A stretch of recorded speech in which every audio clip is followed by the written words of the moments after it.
জুলুমের শিকার হয়েছি, আমরা নির্যাতনের শিকার হয়েছি। এই কথাগুলো তিনি বললেন। বাস্তব কি, সত্য কি মিথ্যা? সত্য।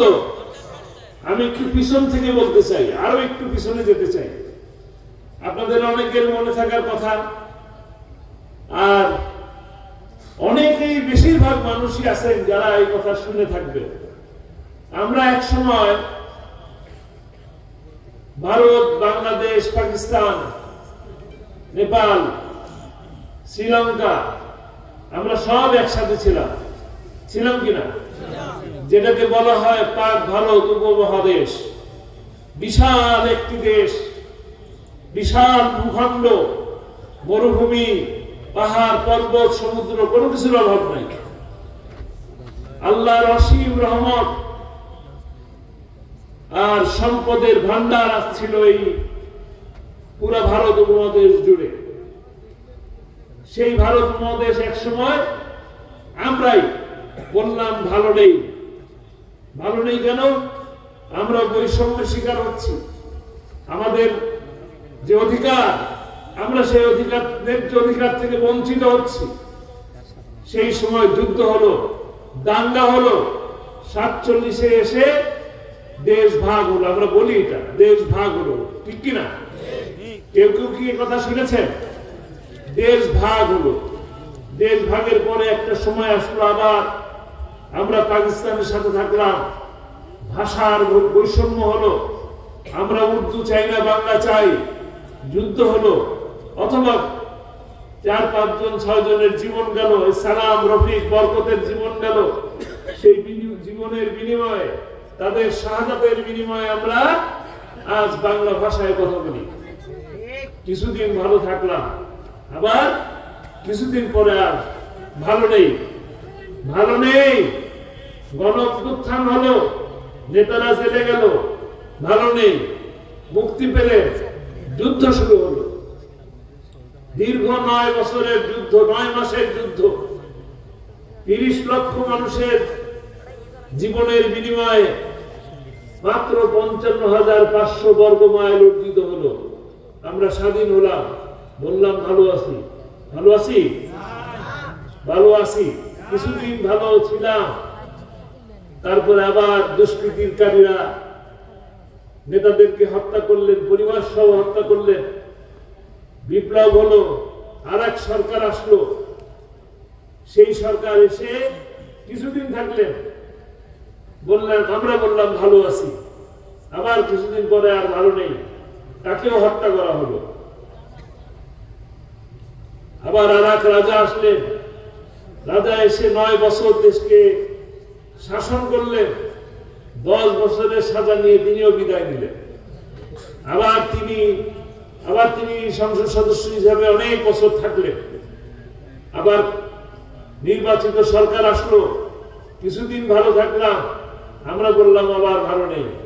আবার আন্দোলন, আবার এক সরকার আসলো, আবার আন্দোলন, আবার 4 দলীয় জোট সরকার আসলো। কিছুদিন বললাম ভালো আছি, তারপরে বললাম ভালো নেই, আবার আন্দোলন। কত বড় আন্দোলন! এই আন্দোলন করতে করতে 17 বছর, 18 বছর চলে গেল। 17-18 বছরের মধ্যে 16 বছরই তো একজনই চালায়। 16 বছরে অসংখ্য মানুষের জীবন গেল, হিসাব নাই। কত মানুষ, হিসাব নাই। শুধু 16 জুলাই থেকে 5ই আগস্ট, এই কতদিন? 20 দিন। এই 20 দিনে 2000 মানুষ, তাও কি মাত্র ছাত্ররা, অল্প বয়স, যুবক ছেলে, 2000 মানুষের জীবনের বিনিময়ে এবং 40,000 আহত ভাইদের রক্তের বিনিময়ে দেশ আবার স্বাধীন হলো, বা আমরা বলি দ্বিতীয়বার স্বাধীন হলাম। কিছুদিন তো ভালো আছি। ভালো আছি? আপনারা সবাই কেমন আছেন? কেমন আছেন? আমি তো আপনাদের আলহামদুলিল্লাহ শুনে মনে হচ্ছে যে বেশি একটা ভালো নাই। বেশি একটা ভালো আছি? কেমন আছি? নাই যে খুব একটা ভালো, একটু জোরে বলি আমরা আলহামদুলিল্লাহ। কেমন আছে? আলহামদুলিল্লাহ। অনেক জোর করে আলহামদুলিল্লাহ বের করতে হলো, মানে আসলে আমরা ভালো নাই, সত্যকার অর্থে আমরা ভালো নেই। কারণ এই যে এতগুলো যুদ্ধের ঘটনা বললাম, এতবার এত সরকার আসলো, এত সরকার এসে এত জনকে এত কিছু দিল, এত উন্নয়ন হলো, উন্নয়ন তো কম হয় নাই, কিন্তু আমরা ভালো নেই। ভালো না থাকার কারণ কি? কারণ এত কাল ধরে, তারও আগের থেকে যদি বলি, তারও আগের থেকে মানব রচিত আইন দিয়ে মানব গোষ্ঠীকে শাসন করার চেষ্টা করা হচ্ছে। মানুষের আইন দিয়ে মানুষকে শাসন করা যায় না। কার আইন দরকার? কার আইন? ইনিল হুকমু ইল্লা লিল্লাহ। জমিন যার আইন চলবে তার, সৃষ্টি যার আইন চলবে তার। যেহেতু ছোট্ট একটু উদাহরণ দেই, এই যে আমাদের বড় ভাই আব্দুল মোমেন নাসেরি, আমার অত্যন্ত শ্রদ্ধেয় বড় ভাই, এতটা শ্রদ্ধা করি, এতটা ভালোবাসি এই কারণে যে আমার বড় ভাইয়ের অত্যন্ত ঘনিষ্ঠ বন্ধু ছিলেন, একসাথে পড়াশোনা করেছে।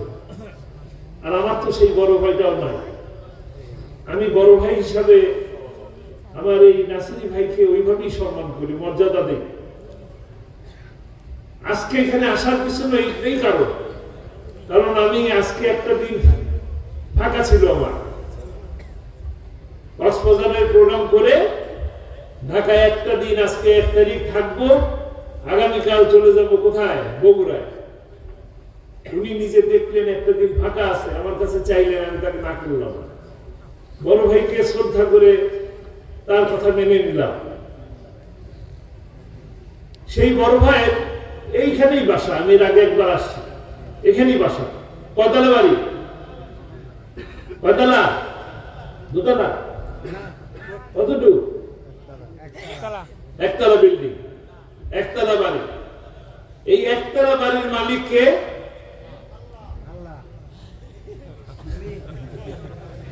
একতলা বাড়ির মালিক তো মোমেন ভাই। এই সম্পদ আল্লাহ দান করছে, উনি পারিবারিক ভাবে এই সম্পদটুকু পেয়েছেন, তাই তো? আমি বলতে চাই এটা যে আমাদের সকলেরই তো ছোট্ট একটা মাথা গোজার ঠাঁই আছে। আমার একটা ঘর আছে, আছে কিনা? আমার পৈতৃক সূত্রে পাওয়া, আমার বাবা করছেন শহীদবাগে একটা বাড়ি করছেন, সেই বাড়ির মধ্যে আমি দোতলায় থাকি। আমার এতটুকু ঘর, এই ঘরের মধ্যে আমি থাকি। আর আমার কি সাইবুল ভাই, তার একটা বাড়ি আছে, তার বাড়ি কতটুকু ভাই বলে? বাবার থেকে প্রত্যেক বাড়ি।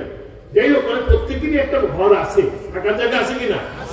আমি বলতে চাই যে আপনার যে ঘরটা, আপনি যে পরিবার নিয়ে থাকেন, সেই পরিবারের মধ্যে যায় যদি আমি মাতুব্বরি করতে যাই, ঘর আপনার, মাতুব্বরি চলবে আমার?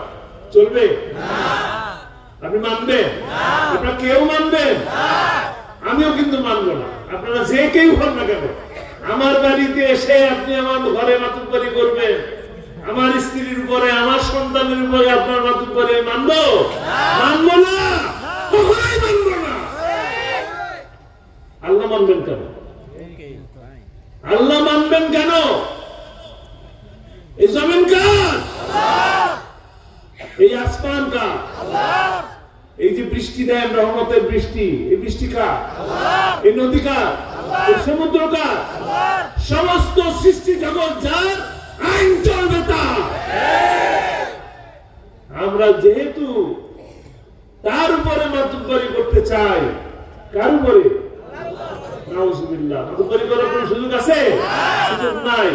যেহেতু তার উপরে মাতুব্বরি করতে চাই, তাই অশান্তি প্রতিদিন আপনার উপরে, আমার উপরে চেপে বসতেছে। ওই কারণেই বারবার আমরা বৈষম্য শিকার হচ্ছি, ওই কারণেই বারবার নির্যাতনের, নিপীড়নের শিকার হচ্ছি, ওই কারণে কারণে কেউ কেউ আমাদের ঘাড়ের উপরে চেপে বসে গদি সামলানোর চেষ্টা করে, গদিকে পাকাপোক্ত করার চেষ্টা করে, গদিকে মনে করে বাপের গদি নাকি? কেউ কেউ মনে করে টাকার উপরে বাপের ছবি আছে, টাকাও তার, তাই নাকি? তাই বলে যে আমার টাকায় পদ্মা সেতু বানাইছে, পদ্মা সেতু আমার টাকায় বানাইছি, আমাদের টাকায়। কিস্তি দেই কাকে? আমাদের টাকায় যদি পদ্মা সেতু হবে তবে কিস্তি দেই কাকে? কাজেই আইন শুধু সেটাই চলা উচিত। আপনাদের এখানে মাশাআল্লাহ অনেক মোবাইল, সবার হাতে মনে মোবাইল আছে, আছে কিনা? আছে। মোবাইল কেনার সময় প্যাকেটের মধ্যে কি পেয়েছে? ছোট্ট একটা ম্যানুয়াল বুক পেয়েছেন কিনা? এই ম্যানুয়াল বুকে দেওয়া আছে আপনার এই মোবাইল কিভাবে ব্যবহার করবেন। যদি আপনি আপনার মন মতন ব্যবহার করার চেষ্টা করেন, মোবাইল কি হবে? হ্যাং হয়ে যাবে। হ্যাং হবে? হ্যাং হয়ে যাবে। আল্লাহ দিলেন কোরআন। আল্লাহ কি দিলেন? কোরআন। কোরআনে কি আছে? জালিকাল কিতাবু লা রাইবা ফিহি, নির্ভুল কিতাব। 1450 বছর ধরে একই রকম ভাবে আছে, অথচ আমরা তাকে মানতে পারতেছি না, এই অনুযায়ী জীবন চালাতে পারতেছি না। মানুষের মতবাদ দিয়ে জীবন চলে, মানুষের মতবাদ দিয়ে জীবন চলে বলেই আপনার আমার উপরে কেউ কেউ কি করে? চেপে বসে, মাতব্বরি করার চেষ্টা করে, খবরদারি করে। আর খবরদারি কয়েকদিন সহ্য করি, বলি যে কষ্টে আছি, কষ্টে আছি। যখন ভালো লাগে না তখন আবার আমরা কি করি? আবার আন্দোলনের জন্য লাফাই করি। কতদিন আন্দোলন করবে? কতদিন জীবন দিবেন? কতদিন রক্ত দিবেন? কত মায়ের কোল খালি হবে? কত ভাই আপনার চলে যাবে? কবে বুঝবো, কবে বুঝবো যে শান্তির জন্য এই কোরআনের ছায়াতলেই আসতে হবে? কবে বুঝবো? এখনো যদি আমরা না বুঝি, যারা নির্বাচনের সময় এসে বলে বাংলাদেশকে আমাকে ভোট দেন, বাংলাদেশকে মালয়েশিয়া বানায় দেব, সিঙ্গাপুর বানায় দেব, তারা কি করে? তারা কি করে? তারা কানাডায় বেগমপাড়া বানায়, সিঙ্গাপুরে বাড়ি বানায়, মালয়েশিয়া বাড়ি বানায়, সেখানে বাড়ি বানায় বলে এখন তো মালয়েশিয়া আছে, কাজেই বাংলাদেশের কিছু বানানোর দরকার নেই।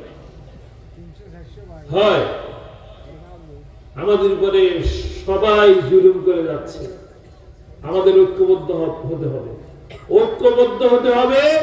সকল ধর্ষকদের বিরুদ্ধে ঐক্যবদ্ধ হতে হবে, সকল নাস্তিকদের বিরুদ্ধে ঐক্যবদ্ধ হতে হবে, সকল বৈষম্যের বিরুদ্ধে ঐক্যবদ্ধ হতে হবে, ইসলাম বিরোধীদের বিপক্ষে অবস্থান নিতে হবে, কোরআনের পক্ষে অবস্থান নিতে হবে।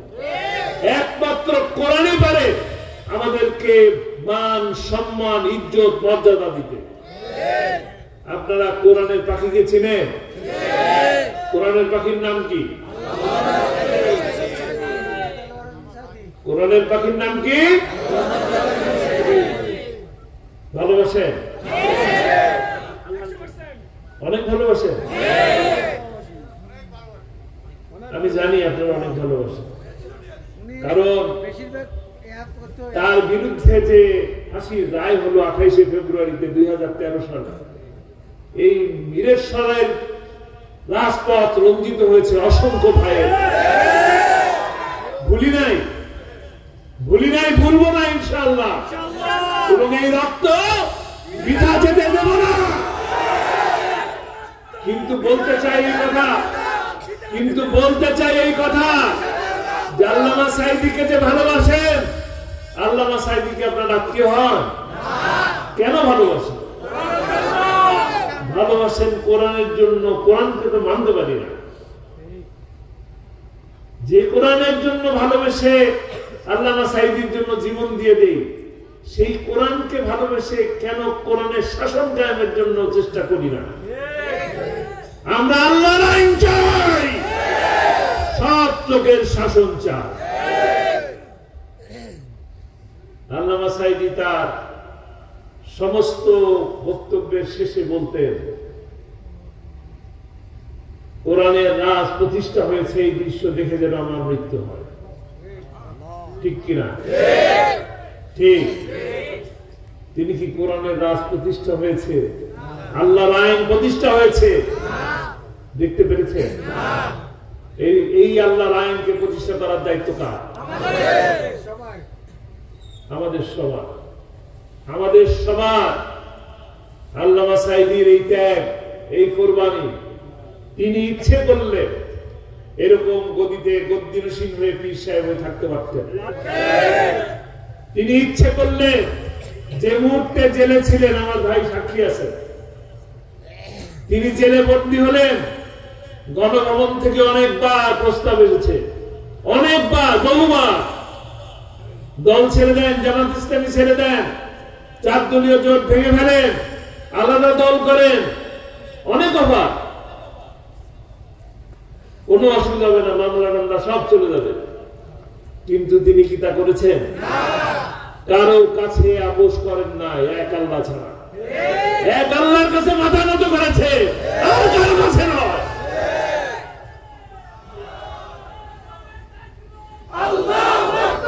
তাকে 13 বছর বন্দী রেখেছে। তার কি মর্যাদা দেখেন। তিনি তার বিরুদ্ধে যিনি ফাঁসির রায় লিখলেন, তার কি অবস্থা হয়েছে? তার অবস্থা, ফাঁসির রায় লিখলেন যিনি, তিনি চলে গেলেন। আমি ফেসবুকে দেখলাম, গরু ছাগল বাঁধে যে দড়ি, সেই দড়ি দিয়ে টেনে হিসে নিয়ে যাচ্ছে। সম্মানিত হয়েছেন? মর্যাদাবান হয়েছেন? মর্যাদা কার বেশি? কোরআনের পক্ষের মানুষের মর্যাদা বেশি, আল্লামা সাঈদীর সম্মান বেশি। আল্লামা সাঈদীর ফাঁসির রায় শুনে আনার ঝিনাইদহ 2 আসনের এমপি, তিনি মিছিল করলেন, মিষ্টি বিলালেন, সমাবেশ করলেন, বললেন অনতি বিলম্বে রায় কার্যকর করতে হবে এবং সাঈদীর দাফন বাংলার মাটিতে হতে দেবে না। আনারের কি অবস্থা হয়েছে মনে আছে? আপনার জানা আছে? ভারতে তো বিষয় না, টয়লেটের কমোডে মর্যাদা বাড়ছে না কমছে? মর্যাদা কি আছে নাকি নাই? মানুষকে বড় বড় মূর্তি বানায় মর্যাদা পাওয়া যায় না। কত পাওয়া যায়? মর্যাদা বাড়ে, মূর্তি মানুষ ভেঙে ফেলে। ভেঙে ফেলে কিনা? আসাদের মূর্তি মনে আছে? বাসা কোথায়? বাংলাদেশে। বাংলাদেশে আছে? নাই, থাকে না। কোরআনের পক্ষে থাকলে সম্মান বাড়ে, মর্যাদাবান হওয়া যায়। ওই আল্লাহকে ভয় করলে মর্যাদাবান হওয়া যায়। ওই আল্লাহর আইনকে বাস্তবায়ন করার চেষ্টা করলে আপনি দুনিয়াতে যেমন ভাবে সফল হবেন, আখিরাতেও একই ভাবে সফল হবেন। আসেন আমরা কোরআনের ছায়াতলে আসি, জীবনের মূল্য বোঝার চেষ্টা করি। সামান্য কিছু দিনের জন্য এই পৃথিবীতে এসেছি, সামান্য কিছুদিন। এই সামান্য দিনের মধ্যে ওই যে সারা জীবনের অনন্তকালের যে জীবন, চিরকালের যে জীবন, যেখানে আমার বিচার হবে, সেইখানের জন্য কিছু পুঁজি সংগ্রহ করে নিয়ে যায়, যেন এইখানে বসে আমরা বলতে পারি যে আল্লাহ তাআলা জান্নাত নসিব করুন। আপনারা সবাই যে কোরআনের পাখি বলেন, আমরা দোয়া করি, আল্লাহ আল্লাহ তাকে তুমি জান্নাতের সবুজ পাখি হিসেবে কবুল করো। তাকে জেলখানা থেকে হাসপাতালে নিয়ে আসা হলো, নিয়ে আসা হয়েছে না? কি বলে? হার্ট অ্যাটাকের কথা বলে। হার্ট অ্যাটাকের রোগী হুইল চেয়ারে চলে না স্ট্রেচারে শুয়ে থাকে। এত সুন্দর মিষ্টি মধুর হাসি দিলেন, এর আগে কি কখনো এত সুন্দর হাসি রেখেছেন? তার দেখি নাই, আমি দেখি নাই। আপনারা দেখছেন কিনা জানি না, আমি দেখি নাই। যাওয়ার আগে আপনাদেরকে সারা পৃথিবীর মানুষকে এত সুন্দর সালাম দিয়ে বিদায় নিয়ে গেলেন। কারো কপালে এরকম সৌভাগ্য হয় না, এত সুন্দর সৌভাগ্য। সবাইকে একটা সালাম দিয়ে যাওয়ার সুযোগ এবং আল্লাহর শুকরিয়া আদায় করে যাওয়া। কেউ একজন জিজ্ঞেস করেছেন, আপনার কি কষ্ট হচ্ছে, কেমন আছেন? তিনি সাথে সাথে বললেন, আলহামদুলিল্লাহ, আল্লাহ আমাকে অনেক ভালো রেখেছে। দেখছেন না ভিডিও? দেখছেন না? ওইটা, ওই যে হাসি দেখছেন, ওই হাসি এর আগে দেখছেন? ওটা কি শুধুই হাসি? ওটা শুধু হাসি না, ওই হাসির মধ্যে প্রতিবাদ আছে। ওই হাসির মধ্যে প্রতিবাদ আছে। 13 বছর নয়, 26 বছর নয়, 30 বছর বন্দী করে রাখলেও আল্লামা সাঈদীর মাথা নত করা যায় না।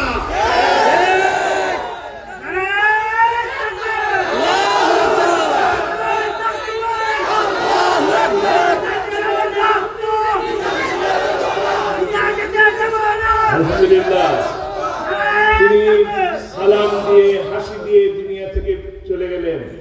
যাওয়াটা কি স্বাভাবিক ছিল? স্বাভাবিক ছিল? ছিল না, স্বাভাবিক ছিল না। এটা একটা অস্বাভাবিক যাওয়া ছিল, কারণ তাকে হাসপাতালে নিয়ে হত্যা করা হয়েছে। আমরাই হত্যা বিচার চাই। কারা কারা বিচার চায়?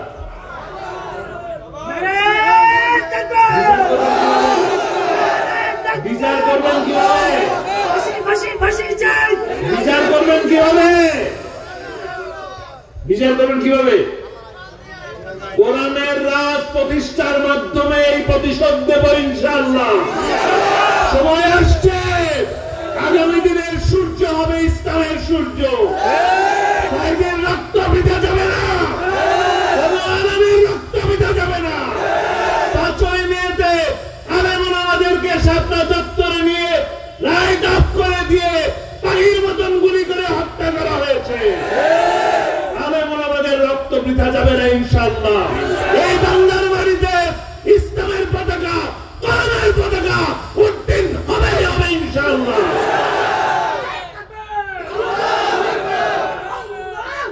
সেই দিনগুলো যে স্বপ্ন দেখেছেন আল্লামা সাঈদী, যে স্বপ্ন দেখেছেন আল্লামা সাঈদী, সেই স্বপ্ন ইনশাআল্লাহ অল্প সময়ের মধ্যে বাস্তবায়ন হবে।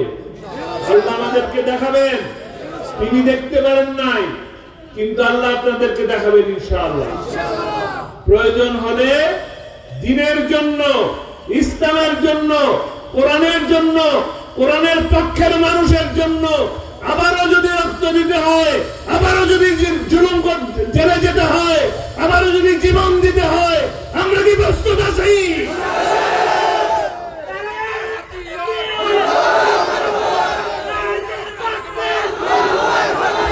ইনশাআল্লাহ, ইনশাআল্লাহ আমরা প্রয়োজনে আবারও আবু সাঈদের মতন হব, প্রয়োজনে আবারও আমরা মুগ্ধের মতন হব, কিন্তু দেশে কোনো বৈষম্য থাকতে দেব না। ইনসাফ, ন্যায় এবং কল্যাণ প্রতিষ্ঠা করবো ইনশাআল্লাহ। সময় আসতেছে, এই কয়জন মিলেই করবো নাকি? এই কয়জন মিলে করতে চেষ্টা করলে কি পারবো? পারা যাবে? পারা যাবে না। কিভাবে পারা যাবে?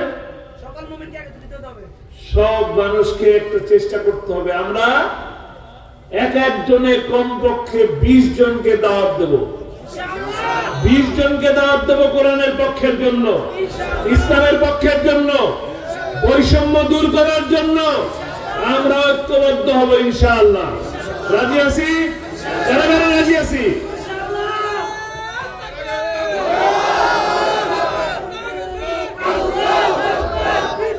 কথা শেষ, কথা শেষ।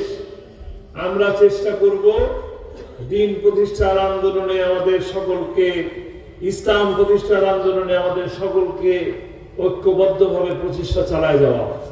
আমরা চেষ্টা করব। আল্লামা সাঈদী মাহফিল করতেন, ওয়াজ করতেন, দোয়া করতেন, শেষে একটি কথা বলতেন, একটি ওয়াদা করাতেন। ওয়াদা করাতেন কিনা? দুই হাত উঁচু করে ওয়াদা করাতেন। কি ওয়াদা করাতেন? নামাজ ছেড়ে দেব না, এই কথা ওয়াদা করতেন না? নামাজ ছেড়ে দেন না আপনারা, আমি জানি আপনারা সেই ওয়াদা রক্ষা করতেছেন। কিন্তু আমি এখন একটা নতুন জিনিস দেখতে পাচ্ছি। আমি সেই যে জিনিসটা দেখতেছি সেটার ব্যাপারে কথা বলবো। তার আগে আমি ছোট্ট করে বলতে চাই, আমিও একটা ওয়াদা করাতে চাই। আপনাকে ওয়াদা করতে রাজি আছেন? একদম রাত দুপুরে, গভীর রাত, আল্লাহকে সাক্ষী রেখে আমরা ওয়াদা করব। রাজি আছি? ছোট্ট একটা বিষয়, এই বিষয়টা হলো যে এই মোবাইল, এই যে মোবাইলগুলো দেখতে পাচ্ছেন, এই মোবাইলগুলো মানুষের হাতে যাওয়ার পর থেকে আমি দেখতে পাচ্ছি মানুষ অহেতুক মিথ্যা কথা বলে। ঠিক ঠিক। আর মিথ্যা কি? মিথ্যা হলো সমস্ত গুনাহের মা, সমস্ত গুনার মা। আমরা কি ওয়াদা করতে পারি? পারি। আল্লাহকে সাক্ষী রেখে আমি ওয়াদা করতেছি যে জীবনে আর মিথ্যা কথা বলবো না, মিথ্যা কথা বলবো না, মিথ্যা কথা বলবো না। আল্লাহ তাআলা আমাদের সকলকে আমল করার তৌফিক দান করুন। বিশেষ করে আল্লাহর কাছে বলি যে আল্লাহ আমাকে এই আমল করার বেশি তৌফিক দান করুন। আপনাদেরকে